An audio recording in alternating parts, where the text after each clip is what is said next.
Well, finally, after a week of waiting, the SEC has released the 2020 football schedule. Of course, the SEC has chosen to go with a 10-game conference-only schedule. Normally, the SEC plays 8 conference games a year, so 2 conference games had to be added to each team's schedule, the 2 teams being from the opposite division, as you already play all the teams within your own division. And just like I said all week, while we waited and waited and waited and waited and waited for the SEC to release this schedule, the longer it takes to release the schedule, the more you're going to have the conspiracy theories come out after it is released about how certain teams got special treatment, certain teams got screwed. And sure enough, we've got plenty of that to talk about now that the schedule has been released, and we're going to do that right now.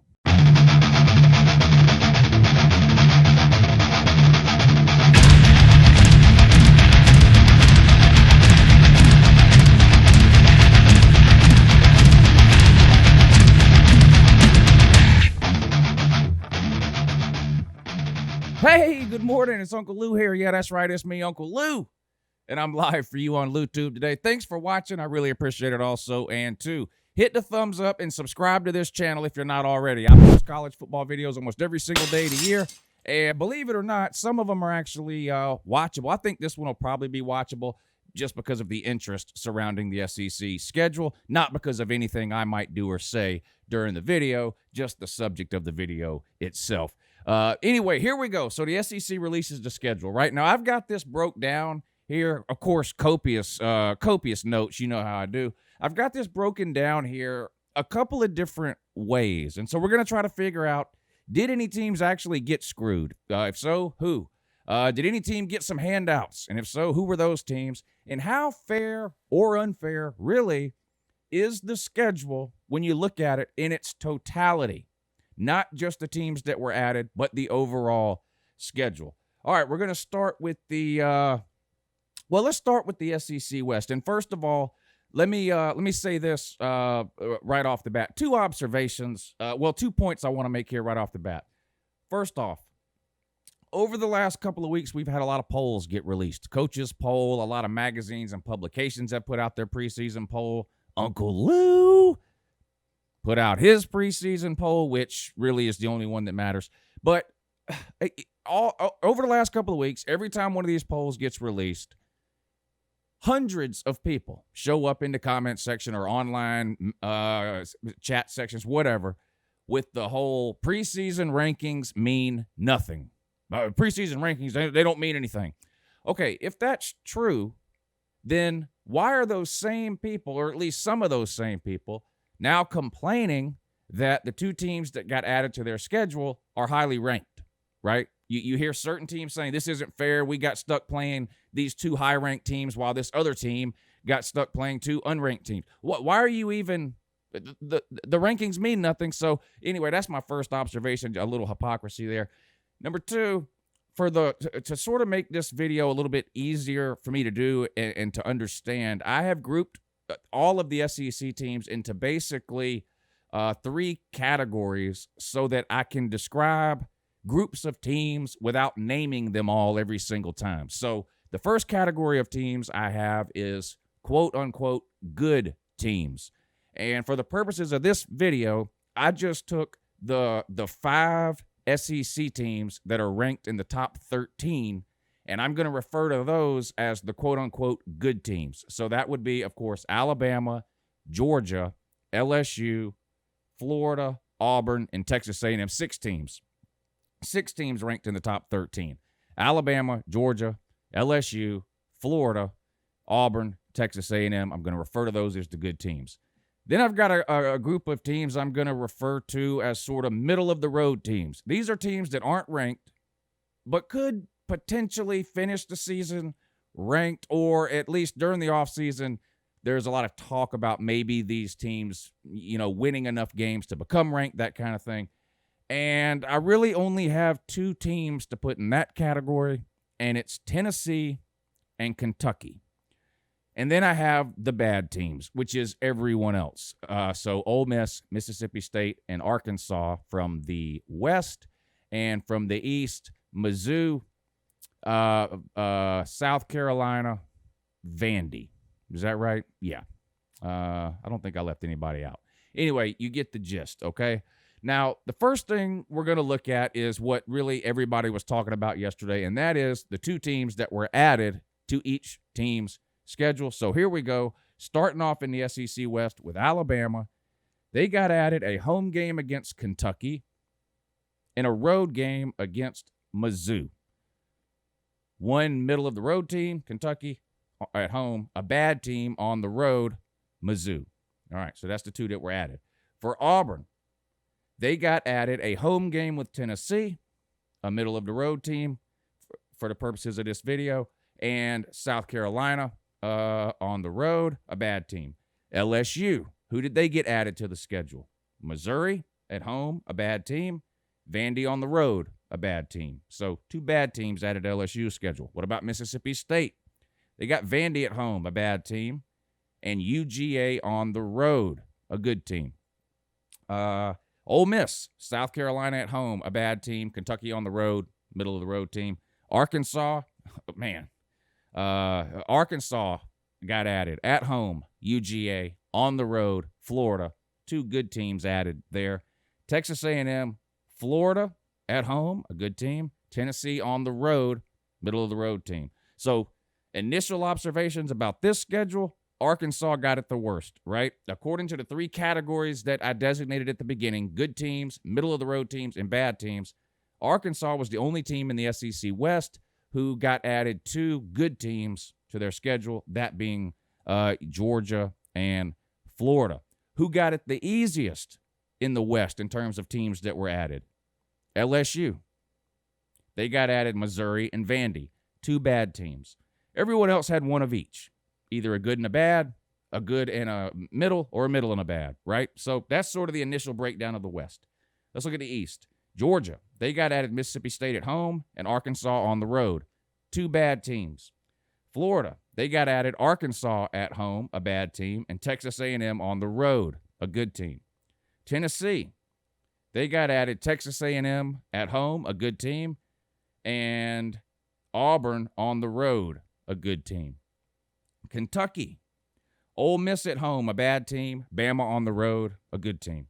Mizzou, Bama at home, LSU on the road, two good teams. Vandy, LSU at home, a good team. Mississippi State on the road, a bad team.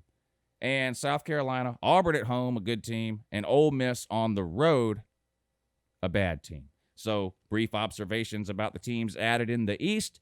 Georgia got it pretty good, right? Got two bad teams added. Tennessee got it pretty rough. Got two good teams added. Mizzou got it pretty rough. Got two good teams added. Everyone else had one of each, either good and bad, good and middle, or middle and bad. That's my initial observations just of the two teams that were added. So, to summarize for the two teams that were added, yeah, there are clearly certain schools whose schedule now is way harder than it was before, and there are clearly some schools whose schedule either got easier or didn't change at all because just a couple of bad teams were added. That's not really a complete way to look at it, in my opinion. You have to remember all of these teams already had 8 other SEC teams on the schedule, and those 8 games, they're never fair to, quote-unquote fair, to start with. It's impossible to line everything up fair, and that's not really the intention from year to year, right? You play who's on your schedule. Sometimes you end up playing, more good teams than bad teams. Sometimes you end up playing more bad than good. The SEC West, right, has, 4 teams in the top 13. So everybody in the SEC West is playing at least 3 top 13 teams, at least. The East, 2 top 10 teams, right? So everybody in the East playing at least 2 top 10 teams. And Georgia and Florida, of course, just playing each other. But the point is, it's never going to be a situation where the schedule is completely fair. They're not fair on a normal year, right? We hear all the time the East is easier than the West, right? So if that's true, schedules are never fair to start with. Let's look at it this way, though. Here's the teams that got added to their schedule, 2 good teams, Arkansas, Tennessee, and Missouri. So clearly, those 3 teams' schedules got harder yesterday when the schedule was released. Here's the list of teams that had 1 good team added to their schedule: Mississippi State, Texas A&M, Florida, Kentucky, Vandy, South Carolina. Here's the list of teams that had 0 good teams added to their schedule: Bama, Auburn, LSU, Ole Miss, and UGA. All right, I want to break it down, the entire schedule, okay? Forget about just the 2 games that were added. Let's look at the entire 10-game schedule for each team, okay? Again, we'll start with the West.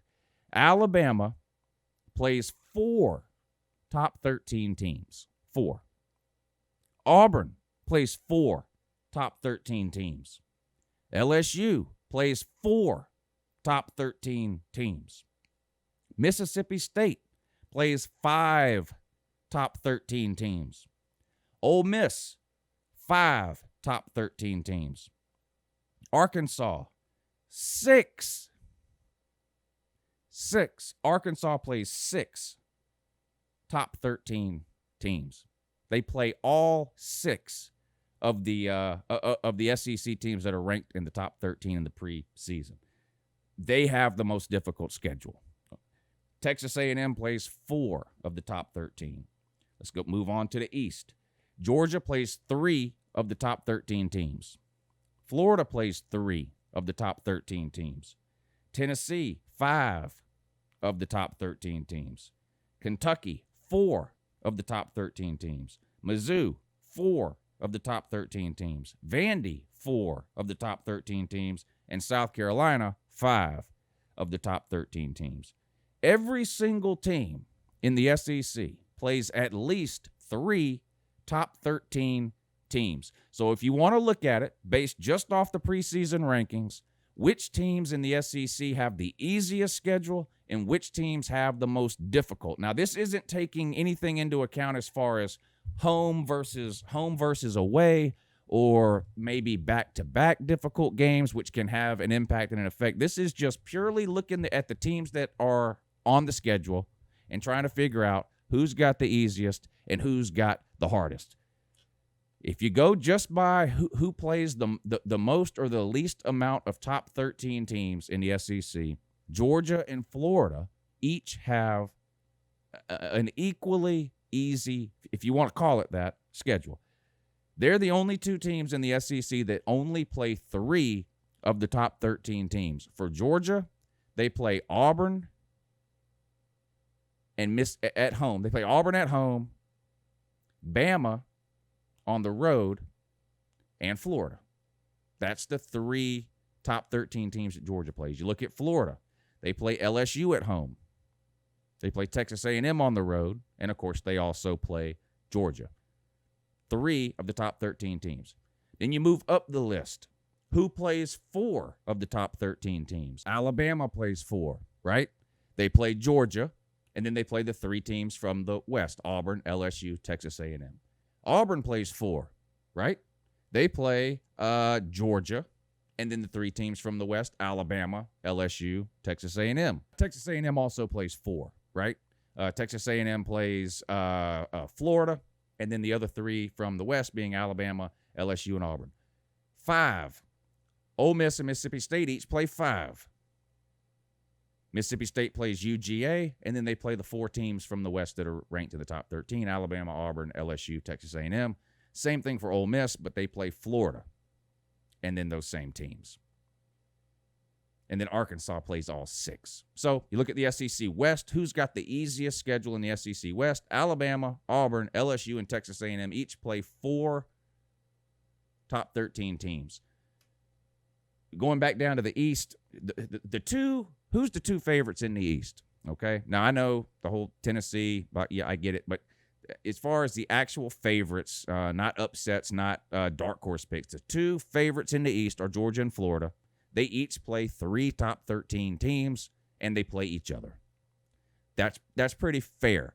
We're not going to get to the end of the season. right? And if Georgia wins the East, Florida's not going to be able to say, well, you only won because we had to play LSU and Texas A&M and you didn't. They're not going to be able to say that because Georgia also plays 3 of the top 13 teams. Georgia plays Alabama and Auburn from the West. Florida plays LSU and Texas A&M from the West. And they play each other.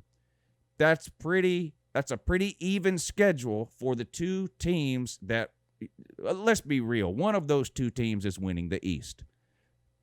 That's pretty fair. That schedule is pretty equal when you just look at who they're playing, right? Let's look at the West. Who are the teams that actually have a legitimate chance to win the SEC West? I think you have to say that any team that people think are good enough to rank in the top 13 at least have some sort of a shot, right? So that would be, of course, Alabama, LSU, Auburn, and Texas A&M. They all play 4 of the top 13 teams. So when you look at the teams that actually have a legitimate shot to win each division, the schedule is pretty equal and fair, right? All the contenders in the West are going to play 4 of the top 13 teams. All the contenders in the East are going to play 3 of the top 13 teams. Does it suck for Arkansas to have to play all 6? Yes. They're probably going 0-10. I mean, they are. Shout out to Sam Pittman. But, like I've said before, Sam Pittman could end up being the greatest college football coach in history. It won't be because of anything that happens this year. They're just miles away right now. So is it fair that South Carolina in the East has to play 5 of the top 13? No. But they're not winning the East anyway. So, what does it matter? Not much.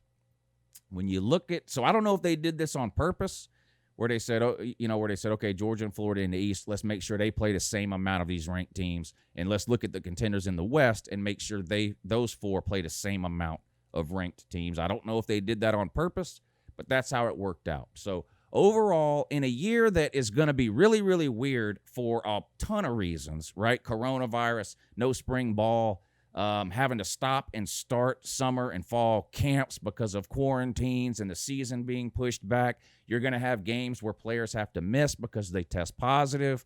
No non-conference games, no warm-up games heading into the season. Every team's first game of the year is going to be a conference game, which we still don't know when these games will be played. We know when the season starts and we know when the season ends. They haven't announced any dates for any of these games yet. We'll see when they do. Should be pretty soon. So we don't know when these games will be played. But it's going to be a very strange, odd season for a whole ton of reasons, right? But that's the schedule. Now, I think it's impossible to make it, quote-unquote, fair for every single team in the SEC. I said this all week before they announced this schedule. The only thing they can do that's really fair, and this isn't something that would make the schedule itself actually fair, but the process. The only way they could make the process totally fair and transparent, in my opinion, would have been to just add each team's next 2 rotating opponents from the opposite division. If you're not that familiar with the SEC and how it works, there are 7 teams in each division. So you play all 6 teams in your division, and then you play 2 teams from the other division. One of the teams that you play in the other division, you play every single year. Georgia, for example, plays Auburn every single year from the West, and then one other team. And that one other team rotates year after year after year after year. They could have taken Georgia's 2021 opponent and 2022 opponent and said, that's who you're playing. And then they could have just done that for every single team. They didn't do that. Now, it just so happens that the 2 teams they picked for Georgia are our next 2 opponents in 2021 and 2022, being Mississippi State and Arkansas, but no other team fits that category. So that's clearly not the process they used to pick these games. It just worked out that way. But had they done that, the schedules might have been more fair than they are now. They might have been less fair. They might have been equally as fair. But no one would have been able to point and say, oh, they did Alabama a favor. They're trying to prop Auburn up. Or, oh, look, they gave Georgia 2 bad teams. They're trying to prop Georgia up. No one could have pointed and said that. It would have done away with all the conspiracy theories had they just added the next 2 games that were already on the rotation. For whatever reason, they decided not to do that. The rumor is, of course, when they a week ago, when they announced that they were going to a 10-game schedule, the initial rumor and thought was that's what they were going to do, right? And then about halfway through this last week, we started to hear that Dan Mullen and Nick Saban were complaining about the 2 opponents that would be added if that's what they did. I don't know if that's true, but multiple media outlets have reported that Dan Mullen in Florida, Nick Saban in Alabama did not want the schedule to be based on each team's next 2 rotating opponents. Is that true? I don't know. If so, is that why the SEC decided not to do it that way? I don't know. In the end, I think the SEC did probably the best job they could do, considering the circumstances. And like I said, is it fair that Arkansas has to play all 6? No. Is it fair that South Carolina has to play 5? No.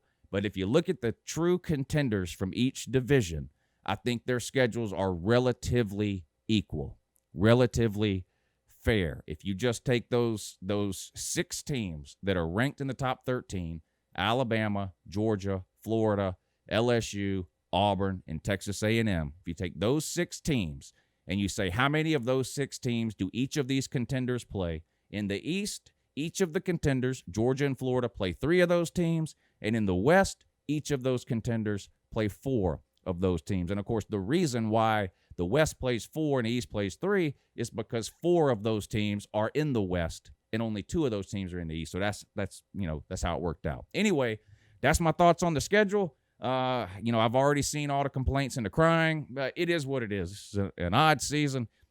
I'll take anything I can get at this point just to see some football. I know a lot of you feel the same way. Good luck to all your teams this year, except when you play Georgia. And I'll see you again real soon. Have a good morning.